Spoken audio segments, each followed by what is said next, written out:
Sorry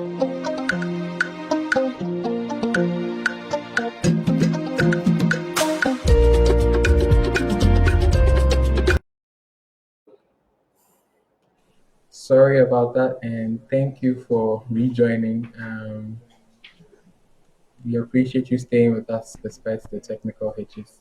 So, Alphonsus was telling us about his undergrad at Tufts and how you chose Tufts because of a particular professor. If you don't mind just taking us through that again. Yeah, sure. So there's this professor, Professor Messner, whose research was mainly into control systems and autonomous vehicles. And I remember I saw a video of his on YouTube, and I basically just reached out to him, sent him an email, and told him, "Hey, I like what you're doing. I want to join you there." He was like, "Sure, definitely apply." And so I applied, and I got in. So once I got on campus, I basically just emailed him again, set up a meeting. I met him in his office, and he gave me this really small differential drive robot and told me to have fun with it. This was like the first semester of undergrad, and so throughout that Christmas break, I basically just worked on it, wrote code for it, bought some other um, sensors for it, and I basically got it to what did it even do? Yeah, so it was able to navigate autonomously, and I built a tilt and pan mechanism on its head to basically scan the room to look for obstacle-free regions in the space and just drive through there. Yeah, and so after the Christmas break, I went back to him and showed him the robots doing all of these cool things, and he was so impressed. He was really happy, and so he told me to join his lab, and that was, I guess, my the start of my career in robotics. And so I worked in his lab throughout my undergrad, and we worked on a bunch of projects, mainly autonomous planning and control of robots. And so we worked on this project where we got this grant to build a robot assistant for people with paraplegia. So people with paraplegia usually have injuries in the C4 to C7 region of their cervical vertebrae, and that prevents Okay. them from being able to use their arms and legs well. So they are usually confined to wheelchairs. So the goal of that project was basically to build autonomous robot system with arms as well as mobility to perform regular domestic tasks like transporting food from the fridge to a microwave and feeding them and doing the kinds of domestic tasks that people who are not disabled find easy to do. And so that was the project I worked on, and I mainly wrote up all the algorithms for the robot. So I wrote autonomous navigation algorithms as well as motion planning algorithms to get the arms to manipulate the handle of a fridge and pick up a bottle from the fridge and drive to the person and then give the bottle back to the person with the paraplegia to, I don't know, drink water from it. And we also built a voice command system where the user could basically speak to the robot and the robot would obey the user's commands. Yeah, and so it was very successful. We had about 7 or 8 people with paraplegia come in to use the robots to, and so they were basically just a user demo. So they were able to like command the robots to do certain domestic activities in a makeshift kitchen in our lab, and it was very rewarding. And I figured I might as well just continue with a PhD in robotics because robots are really cool and have a potential to basically improve people's lives. So that was what I did throughout my undergrad, and I applied to PhD programs and I got into the Michigan Robotics Institute. That sounds really cool. But before then, did you already have a passion for robots, or it was the introduction to Professor Messner and your undergrad that really pushed you in that direction? No, I've actually always liked gadgets in general. I just I like tinkering with toys. So my siblings usually used to get gifts of mechanical toys like remote controlled cars and those kinds of electronics. and they always try to keep them away from me because they knew if I see it around, I'll probably just take it apart and harvest an electric motor or a magnet from it or something. And so I've always been like really interested in learning how gadgets work and how to get things to do what you want it to do. Because psychologically speaking, I've always been kind of like a control freak, and so I always want to be in control and command things to do my bidding. So it seemed both psychologically and interest-wise, robotics was the best career for me to pursue. So before undergrad, I was really interested in gadgets and the principles behind motions of mechanical systems. And so that developed into robotics, and yeah. Okay. So let's talk about your PhD. Right now, in the research for this session, we found out that you had been selected as the winner. You and a colleague of yours at the Michigan Robotics Institute had been selected as the winners of the 2022 Qualcomm Innovation Fellowship. Can you tell us a bit more about that and like how that ties into your PhD? Yeah, so the Qualcomm Innovation Fellowship is a program sponsored by Qualcomm. So Qualcomm is one of the biggest companies in the world, I guess, and they mainly build chips for any kinds of gadgets you see around. So almost any smartphone has a Qualcomm chip in it, and so they sponsor this fellowship program to um, sponsor PhD researchers who are working on promising research topics to basically help them to make progress with their research. And so we applied to this fellowship um, with the aim of working on energy efficient algorithms for autonomous robots.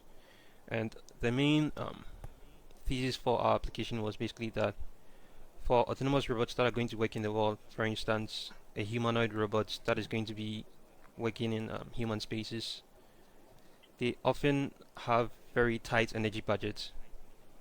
Because, for instance, they wouldn't have to be plugged into the wall all the time. They would have like batteries that are connected to them, and with those batteries, the batteries are also going to be powering both all the actuators in the robots as well as its compute. And because of that, such robots would probably not be able to run for long time periods. So they'll probably just be able to run for like an hour or two, and they'll have to be recharged. And that is not really practical for real world applications. And so the main aim of our research project was to come up with ways of designing energy efficient algorithms to get them to run on these autonomous robots such that these algorithms would expend the least amount of energy and be just as efficient as regular energy hungry algorithms to get robots to perform all the autonomous tasks we would want.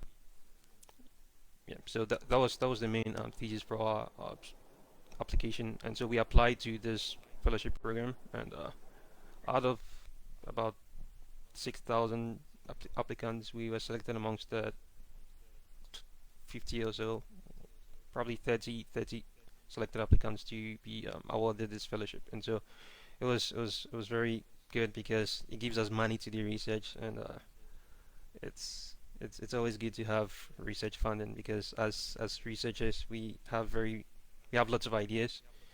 We are usually constrained by time and money because in order to work on a project like a humanoid robots are really expensive, and so you'd want funding to purchase the kinds of gadgets you need to perform those experiments.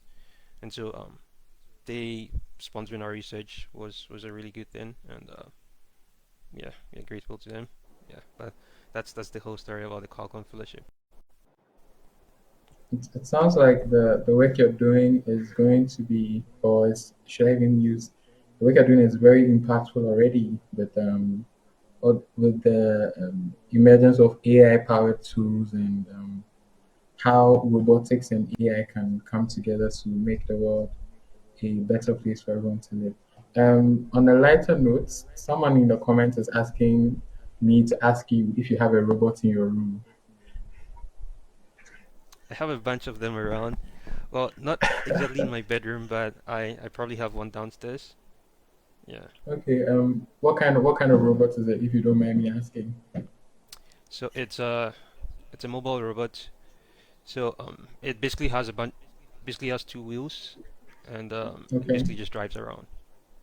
But in my research, I have a much cooler robot, and if you actually want to see it, I have a bunch of videos on my website. So if anyone wants to see cool Okay. robot videos, just check out my website. So in my research, I work with this humanoid robots. We call it Digit. So Digit is, I think it's probably taller than me, right? I think it's 5 foot, almost 6 feet. Yeah, 6 feet tall, and it has arms and legs. So two arms, two legs, just like a human being. And Okay. it's really complex and very heavy. And most of my research basically involves developing task planning and optimal control algorithms to get digits to do the kinds of things human beings find easy to do, like walking around, carrying objects, and hopefully making a meal or cleaning up your house or something like that. Yeah, Sounds like the robots revolution is closer than we thought. yeah, they Um, are coming. so I'm just going to read a couple of comments from our post. Alphonsa Cujo says he's proud of you. Emmanuel Dude says this guy was a genius back at SHS. Keep winning, BQ436. Um, Husseini Seidu says, as for Alphonsus Adu-Bredu, the senior man since our days at SHS, a true genius. Ponsa Kelvin says, I tip my hat to you, Alphonsus Adu-Bredu, wherever you are. You are an inspiration to the class. So yeah, there seems to be a lot of people who um, have been inspired by you and keep being inspired by you and the work you do. Katachi Frimpong Bernard wants me to ask you about your plans after school.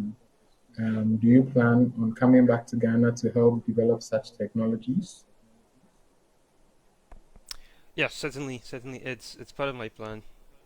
Mainly because I mean, the U.S. has a an influx of really smart people around who are doing some really cool things here in the U.S. And so I feel the place I'll be more impactful is I don't know coming back to Ghana and starting a robotics company there to mainly help make lives easier for people. So it's part of my near future plans to start a robotics company mainly in the field of agriculture. So I'm thinking of starting an agricultural robots company. So the robots I'd have would mainly be working on the farms and helping farmers with tilling the land and basically planting seedlings, um, applying fertilizer and all of that stuff. Because the reason for this goal is that Ghana is really nice because we have some really good and pure soil for cultivation of lots of crops. However, because there's not much manpower to work on these crops, farmers usually end up not um, exploring the full extent of their farmlands, and so they are unable to plant and cultivate as much crops as they need as they could have cultivated if they had like the right mechanisms on their farm. And so that's a right place for the application of robots because robots don't get tired. I mean, all you have to do is basically just plug it in and charge it, and it'll be good to go for the next 5 or 6 hours. So if you could get uh, a swarm of robots basically just walking on the farm and performing these farming tasks like tilling the land and planting crops and harvesting crops, and or maybe just basic inspection of the crops, that would significantly improve the yield of these farms and generate a lot of capital for both the farmers themselves as well as people who depend on the farms, like for food and everything. Because I believe in Ghana we import most of our food stuff, which really doesn't make sense because we have all the resources we need to actually come up with our own food, and so we don't really have to import. But because there's not much industrialization in terms of agriculture, it's we are unable to produce as much crops as we need to feed the country, and so I believe that's a rife field for the application of robots, because a robot is basically just a mechanism that makes your life easy. And so if you're able to apply these mechanisms to these kinds of applications, they would certainly make people's lives easy and improve upon the quality of life of people, give them enough food to eat. And if the cost of food is low, we would have enough money to spend on other things and basically succeed as a country. And so that is one of my major plans in the future, because I feel like the US has so many really smart people who are working on really cool things, and I wouldn't make as much of an impact if I were to stick around here and get a cozy job and make a lot of money. But I think it's worthwhile to come back together and um, invest whatever knowledge I've acquired in making people's lives much better. Because at the end of the day, is usually the kind of people you impact or the number of people you impact that makes your life worthwhile. So Yeah. that's been my inspiration. I mean, if I wasn't this before, I'm definitely impressed now. Um, we're looking forward to seeing you at a future Farmers Day celebration, and the farmers in the stream and the farmers in the comments. Be sure to check out his website, and when he's back in Ghana and he's doing all this work, you can also link up and get some robots for your farms. But I think this is a good time to remind everyone that the NSMQ live chat is a conversation with former contestants. We don't talk to just individuals, we talk to teams before, but we don't discredit how the NSMQ is a team sport or a team activity. So if you have any questions for Alphonsus, you can comment it and I will try and ask him in the time we have allotted. Katachi from Bernard has another question here. He says, how are our farmers going to operate such robotics looking at educational level of most farmers? Does it require special education to operate such robots?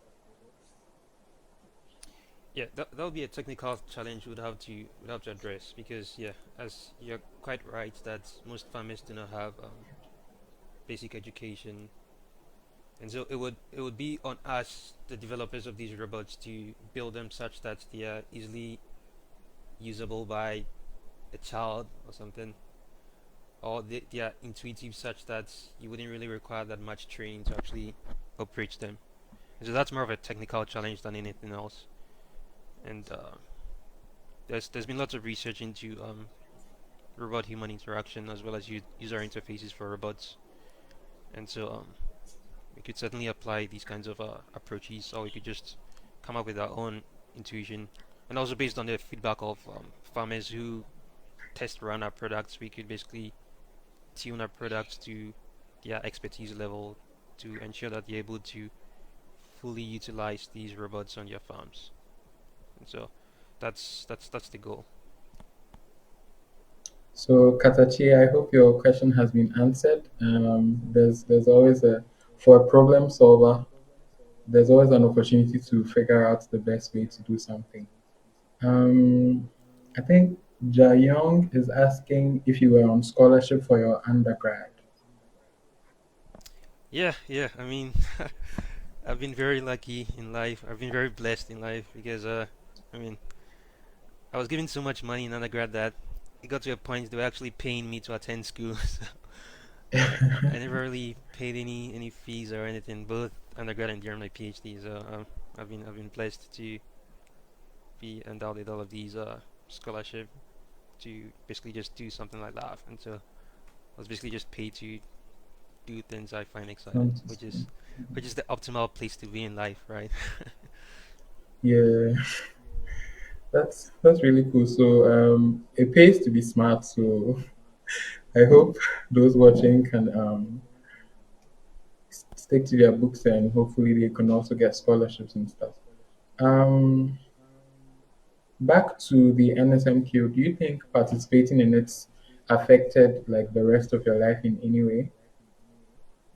Oh yeah, certainly. The NXMQ has probably been one of the most impactful moments in my life. Mainly because when I was younger, back in primary school, I used to watch the NSMQ a lot, and that was actually one of the reasons I decided to go to Opoku Ware school. So I remember watching the 20, 2008 finals between Opoku Ware, was it was and Persec or something. But I remember there was this contest with Prempeh College where we beat them by 50 points or something. Yeah, that was like I think there was Aziz and Aubrey and some other people on the OWAS team. So that was the main reason why I joined because I really like their swag. OWAS people always had this kind of swag and brilliance, and I really wanted that. And so that was the main my main motivation for joining the Progress School. And when I went to Progress School, I certainly wanted to compete in the science and math quiz, and so I tried my hardest to absorb as much knowledge as I could, and yeah, and thankfully I was able to join the science and math quiz. And when I joined the quiz as well, it gave me the opportunity to meet some really brilliant people all across the world, and sorry, all across the country. Mostly, mainly in my Pogwari school and in other schools, and it was a really good opportunity. And I'd say the science and math quiz or prime time in general is like doing one of the most important services to education in the country because they make smartness fun, which is really weird, right? Because ordinarily smart people are seen as nerds and they're not cool and all of that stuff. But with this introduction of the science and math quiz for the past, I think, 30 years now, it's made Yeah. smartness cool. Like everyone tunes in to watch the science and math quiz, and it basically encourages students both in junior high school, senior high school to study their hardest so that they can show up on TV and make their parents proud. And this is a very significant impact on people's lives. And I think Primetime has really done a good job. This is probably one of the most significant efforts in education in Ghana I've seen ever. And I certainly recommend Primetime for organizing the science and math quiz. And I don't know if I'd be where I am currently now without the science and math quiz because even though we all have capabilities and everything, we often need this force and function to basically push us to go to our limits. And for me, it was the science and math quiz because it made me study things that were beyond the requirements of passing your WASI. For instance, most of the questions they ask in the science and math quiz are usually undergrad level questions, mainly in chemistry and physics and etc. And in order to succeed in the science and math quiz, you don't just have to stick with your Aquila math and physics or whatever. You have to actually read wider and learn topics you necessarily wouldn't learn for your WASI. And so having this force and function to explore beyond the limits of the SHS syllabus is a really good thing because it helps to expose students to crazy new ideas, and that basically helps them build up their potential for doing serious academic work. And so the science and math quiz has been really significant in my life, and I'm really grateful that it exists, and I'm grateful that it continues to exist, and I hope it goes on forever because it basically exposes it basically brings up like really smart people. So sometimes I usually during the competitions annually I usually just tune in on Facebook or whatever and watch these contests, and it fills me with so much joy because I see some really smart kids answering crazy questions in like half a second, and I'm like, geez, these kids are probably much smarter than most of the kids I see here in the US. And if these kids had a chance that people in the US here have, they would probably like be inventing some really crazy gadgets and all of that stuff. And so and I wouldn't have been able to see all of these if it weren't for the science and math quiz. And so the fact that the NSMQ exists is a net positive for Ghana, and I hope it continues to exist. And I'm really grateful for the organizers in their decision to hold this science and math quiz and keeping it alive. So yeah, thank you, Prime Time. Thank you, Alphonsus, for that commendation and shout out. Impacting science education in Ghana for 30 years is not no mean feat, and we appreciate all our fans and sponsors and followers for the support, and we hope we can do another 30 years and do bigger and better things. We have some interesting questions here, or should I say interesting comments here. The first one I'm going to, I'm going to say this one for you to ruminate on it for at the end of the session, but by popular request, you have to play on your keyboard behind you. You can see your keyboard, um, maybe the sick tune. I'm sure since you said you like classical music and you were on the quiz, I'm sure you will be able to play the NSMQ signature tune on your keyboard. But that's for getting to the end of the session. Michael Bedu wants to know, how did the NSMQ contribute to the award of your scholarship? Um, I don't know if it directly contributed to the award of my scholarship. Oh, I'm guessing you're talking about the undergrad scholarship, right? Yeah. Uh, I don't think it directly contributed, but it was certainly part of my application materials, right? So I think I had a video of one of my contests, and so I basically included a link to that video in my application. But I don't know if that impacted my reception of the award or not. But it was certainly a net positive in terms of me acquiring the knowledge I needed to actually be considered for the award. So I would say indirectly it impacted it. Okay, directly or indirectly, the NSMQ still helped get you where you are today. Oh, Lord definitely. Poco wants to know, who is your favorite NSMQ contestant in the last decade?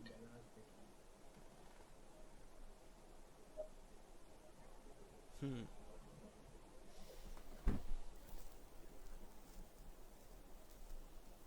So in the last decade, that's like from I guess from 2013 maybe to from 2020, 2020. 2013.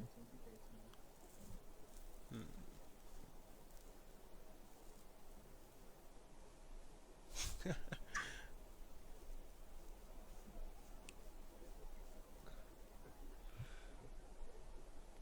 I don't know. I can't think of any. I mean, there've been so many really smart people, but if you could extend it maybe a Okay, couple of then the whole of all time, of all time, yeah, I'd your say favorite Aubrey. contestant. So Okay, Aubrey was a contestant in the he was on the Opoku Ware team. I think in 2008, I believe. Yeah, they beat Prempeh by okay, 50 points. So I'm always gonna remember that. Aubrey yeah, was really that's good at math, and I really admired him. Yeah. And Aziz as well. okay, Aziz was also pretty good. And of course, Paul yeah, Azire, yeah, the Godfather. yeah. Lord Dr. Pushkin. Yeah, Um, exactly. okay, so Lord Poco, I hope your question has been answered. Maybe we need more godfathers in this generation. Maybe the next NSMP will produce a new favorite contestant. You never know.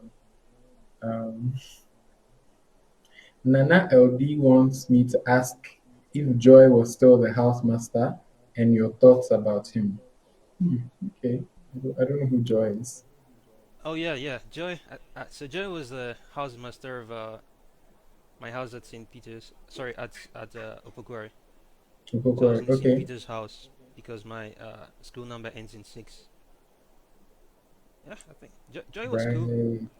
I mean, I never really interacted with him much because I never really stayed in the house much. So I guess, yeah.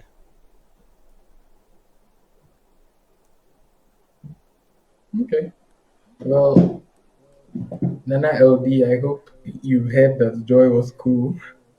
Prince Stifler, I don't know if it's Stifler or Stifler, but Prince Stifler Max Spencer says product of infant Jesus Lumen Christi School, with the heart eyes emojis and Adu-Bredu. So I'm guessing this was your basic school. Yeah, yeah. Basic and junior high school. Okay. Well, that's cool. That's cool. And Nanaya, our boss, says that I fear him, Umpo. Never sleep on your bed since you were in school. Hey, living the dream now, prof. So I'm guessing you were never in the dormitory. I mean, you just admitted that, but Yeah, You're yeah. always I used to studying, spend huh? the nights in Soweto. So this was the Form 2 block back in OS. I mean, to be fair, it was usually very quiet there, and so it was actually much more comfortable than my bed. So That's that's I mean that's high school for you in Ghana. yeah. I think I have one more question from Katache Frimpong Bernard. Oh, he's already asked some questions. I think there's a follow-up question. Will the robots not take up works done by humans and put them out of employment? I mean, yeah. There's always that danger, right? But you could think of it this way: there are some jobs most humans don't even want to do, and there are some jobs that are very dangerous for humans. For instance, mining or operating these are really um, dangerous machines on oil fields and all of these things. And so for those tasks, you probably don't want a human to do it because those tasks are very dangerous. And you can think of another job like say firefighting or disaster relief. So in those cases, there are lots of firefighters who lose their lives all the time when they try to like quench fires in like huge fires in industrial buildings. And so for such tasks, since humans are very precious, human life is very precious. You probably don't want to risk a human life by deploying humans to quench those fires. And so for those applications, you could essentially just send a robot to quench those fires. And because robots' bodies are made of metal, they are not as susceptible to the extreme heat conditions. And even if they are, we could always replace a robot, right? But you cannot replace Yeah, someone's dad. So that's true. So, Katachi, I hope at least your question has been answered. I agree that technology exists to make life easier and not necessarily to replace people. So, it's always about policymakers to create an atmosphere for the robots to coexist and like help make human work easier, not necessarily to replace humans, because it's humans that will design the robots, it's humans that will um, man some of these robots. So yeah, um, everything NSMQ is saying. Honestly, kudos to Alphonsus and his partner. In fact, watching the videos, I wonder how they didn't win Brilla that year. How did they lose the semis? Also, apart from the Opoku Ware contestants, which contestant from which school has made an impression on you? So I think I'm going to take this from how did they lose the semis? Do you remember the semifinals and how your I guess GSTS at that time was like an old arch nemesis because you'd already beaten them once, but you couldn't beat them in the semis. Do you remember how that semis went about? yeah. I try to not think about it, but every now and then it pops up in a nightmare. But it Sorry was about that.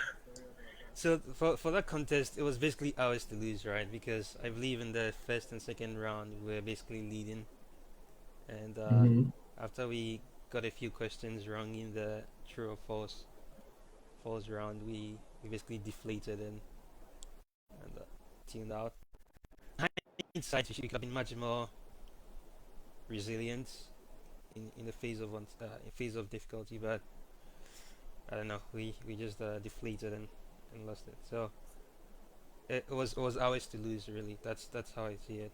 And I mean, even though it was a painful loss, I think it's that loss has actually been significant in my life because it's anytime I'm slacking, anytime I feel lazy, I basically just think about me just I don't know losing that contest that was like ours to win, and that feeling basically just spurs me on to get up and get some work done because I I always want to prove to myself that yeah I have learned a lesson from that contest, and that even when things are not going on well, you should always remain resilient and clear headed because usually it's not just about intelligence or skill.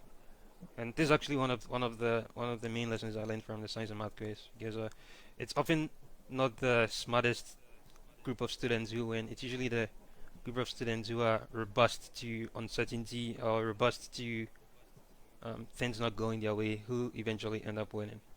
So in a way, it's more of a test of character than a test of brilliance.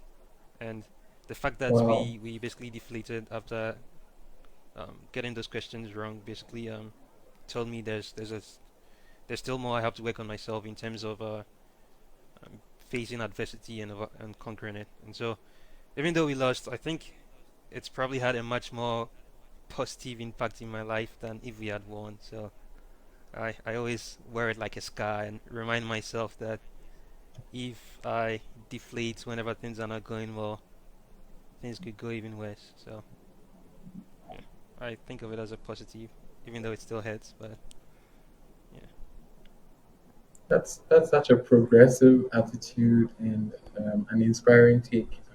Even when things are not going well, we should remain resilient and clear-headed. That's definitely one of my quotes from this conversation. Um, Interesting enough, Seth Amako wanted to know what has been your greatest secret or attitude to life with regards to academics that really pushed you to that height? So I feel like you've answered part of that question, but is there another thing, or is there something bigger than being spared on? yeah. I guess I always like to blow people's minds. Like I I like to do things that people don't even expect to happen. So for instance, I took the North Deck in Form 1 back in senior high school and had, I think, 4 A's and 1 B3. And I took it mainly because I don't know, I just wanted to do something to, I don't know, get people to say, wow, this is insane. And the feeling of basically just doing things people don't expect and blowing their minds is, I guess that's the dopamine that pushes me to do crazy things. And so we all need that in life. And I always find it very exciting when there are um, impossible or things that most people find impossible that is still within the reach, within my reach. And so looking for such occasions in wherever field I find myself, and breaking those records is what I guess has pushed me to accomplish what I've accomplished so far. So yeah, I just like blowing people's minds. So that's that's my secret. Speaking of blowing minds, I think you blew Sam Okodia Jr.'s mind. He says he was always with his books. I remember one time he was washing his clothes and reading at the same time. Are these allegations true? I mean, it's. Why would you waste your time washing clothes when you could read? So I see. Okay. I think there was a second part to everything NSMQ's question about. Also, apart from the Opoku Ware contestants, which contestant from which school has made an impression on you? so there was this. I'm sure my OS friends are gonna be angry with me, but there was this guy from, I think, 2015 Science and Math quiz. He was a bio Ransford. I don't know if you remember him. Yeah, that guy was Yeah, crazy good. He Ransford was Bio. from That's Prempeh. Yeah, he Prempe. was from Prempeh. That's Yeah. why. That's why I feel a bit libelous like praising him. But he was really good. So in 2015, I was with our team. I was helping them out. I think I watched a couple of their contests, and this guy was like insanely cool. He was always composed and just answering the questions like crazy. And I was like, damn, this guy is insane. And they ended up winning, which wasn't surprising because that Yes. team was like really good. Yes. They're probably the Yes. the best team I've ever seen so far. Yeah. Yeah, so Okay. yeah, this is very High libelous from an praise. OAS guy, right? I mean, I Yeah. shouldn't be praising Yeah. Prempeh boys, but B Ransford was like he's the other person who I think is really really smart. Yeah, and I don't know where he is now, but I wish him all the best wherever he is. He has a bright future. Well, for those of you who don't know, Bill Ransford was 2015 champion with Prempeh College. We spoke to his teammates in the last season. You can check that out on our YouTube page. His teammate was Dr. Daniel Abuaje, Daniel Adanso Abuaje. So you can check out the live chat. And if you're lucky, maybe we'll have him on the live chat this season. So keep your fingers crossed and let's see what happens. So I think I have one more question here from Michael Bedu. Do you plan to work with NASA one day? Um, nah, because I mean, I I like to go where I'm useful, right? I mean, NASA has a lot of really smart people doing crazy stuff with space exploration and the Jet Yeah, Propulsion Lab at Caltech and all of that stuff. I mean, even if I join them, I'll be like a drop of water in an ocean, right? I'm not really making any yeah, impact there. Meanwhile, there are lots of other fields in the world that have a scarcity of people, mainly because they are not as lucrative or that I don't know people don't really know about. So I like to go where I'm useful. Yeah, even though it's probably gonna be a much more comfortable life at NASA, but I wouldn't be really making any impact. So I'll just be one of the numerous yeah. smart people who have ever been at NASA, and I don't know. I like to stand out. So Okay. I'm just going to be taking the questions at this point. So if you have any questions, you can send them in. Kofi Skinny wants to know how far with your Christian life. Hope you still have your values intact. That's an interesting question. yeah, yeah, yeah. I mean, it's kind of difficult to be a Christian in academia, right? Because I mean, most of the people you see around would be atheists who don't really believe in God. But it's it's it's it's it's usually beneficial, especially here in Michigan, because I have a group of friends who are Catholics, and we often go to church together. So that has certainly been helpful in keeping my Christian faith and yeah, attending mass regularly. So Well, it's nice to hear that your Christian life is not where Kofi Skinny feared it would be. So that's good to know. Kofi Skinny, you have nothing I to be scared think of. I think we can now hear you on your keyboard. What do you think? Do you think you're ready to play something for us? Uh, maybe next time. Yeah, Maybe next I time. haven't. That's fine. Yeah, I haven't practiced that song, so. You haven't practiced in a while. So before I wrap up, I want to know, apart from I know you like classical music. I know that you're basically doing something you're passionate about as your career, but what are some of the lighter things to learn about Alphonsus? Do you like sports? Do you like games? What kind of things do you do when you have some downtime? Yeah, so when I have some downtime, I write software packages. So I have a GitHub, I have a GitHub repo. I mainly code in Julia. So Julia is a programming language that's really cool. It's a new programming language, and I publish a lot of code in Julia on my GitHub. So any computer science folks, if you are on GitHub, you could certainly follow me and check out my software packages. And with regards to sports, I like competitive sports a lot. So I'm a Barcelona fan, and I'm also a Liverpool fan. But yeah, it's been downhill this Things are not season. going So well, eh? yeah, yeah. So I watch football regularly. Yeah, At least Barcelona is holding you down. yeah, yeah, yeah. It's good. Um, Even though we're out of the Champions League, but yeah, it's it's better. It's better. At least we are in the run at for the La least Liga trophy. league So leaders. Yeah. yeah, true. Okay. I think it's So 12 points now, right? I Or eight. yeah, I think so. I'm not sure either, but it's definitely a wide enough margin that if you keep it up, La Liga is all but one.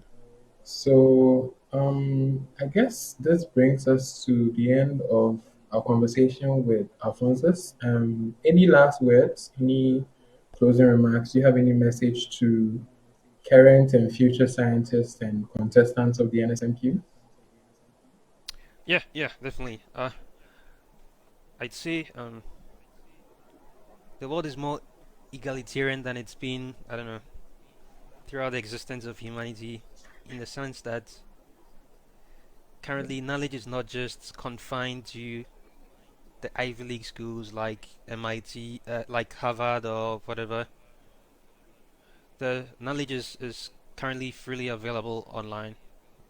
So, for instance, if you are someone in Ghana who's interested in artificial intelligence or machine learning, you could certainly take courses for free, like Andre Kapathi's Stanford deep learning course or computer vision course. Or if you are interested in robotics, there's a computational linear algebra course here at Michigan, and all the resources are available free online.